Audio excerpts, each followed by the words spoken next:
If you regularly hold out loud strategy meetings with yourself, leave your desk in a state of chaos, and vanish without notice, you're likely used to being labeled as the difficult or eccentric one in the room.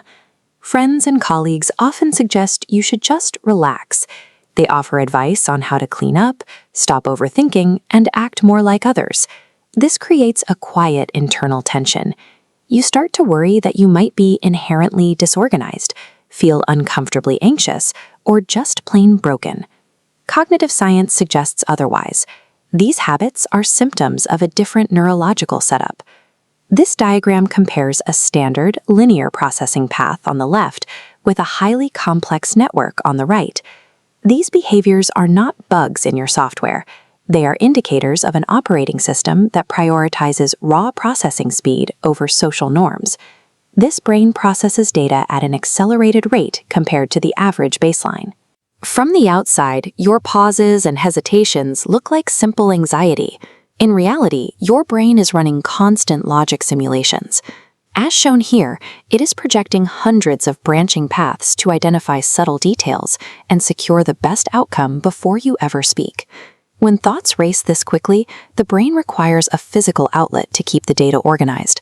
Speaking aloud is a mechanic of verbal thinking.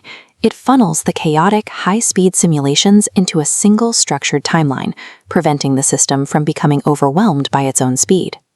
What looks like madness or hesitation is a high-performance engine working to solve complex problems faster than the environment around it.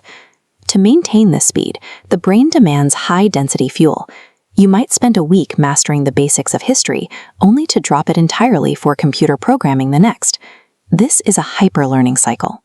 Your brain chases dopamine by aggressively absorbing a new subject and then pivoting once the basic mechanics are mastered. This rapid intake creates a massive accumulation of mental knots, complex, intersecting data points that need to be untangled. This is why you suddenly disappear for long, solo walks. You are physically separating yourself from noise to give the brain the space it needs to process that data. Rhythmic physical movement activates the brain's creative network. The repetitive motion allows it to untangle mental knots without the interference of new external stimuli. These walks are an essential shift into deep work mode, allowing the brain to synthesize everything it has just consumed. This brain operates under the constraint of cognitive bandwidth, a finite resource that must be spent carefully. You might have a desk covered in clutter, while your digital files and project data are organized with extreme precision. This diagram illustrates selective chaos. Sorting physical items drains energy your brain would rather save for complex tasks. Social interactions follow the same logic.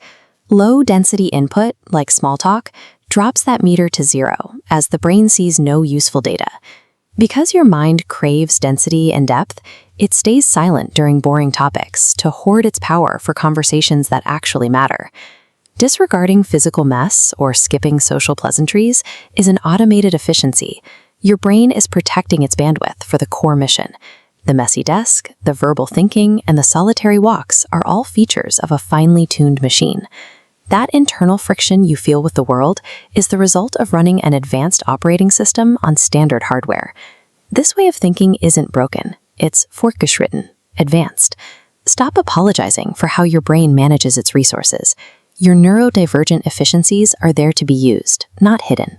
You can do more than just survive with this brain. You can learn to pilot it,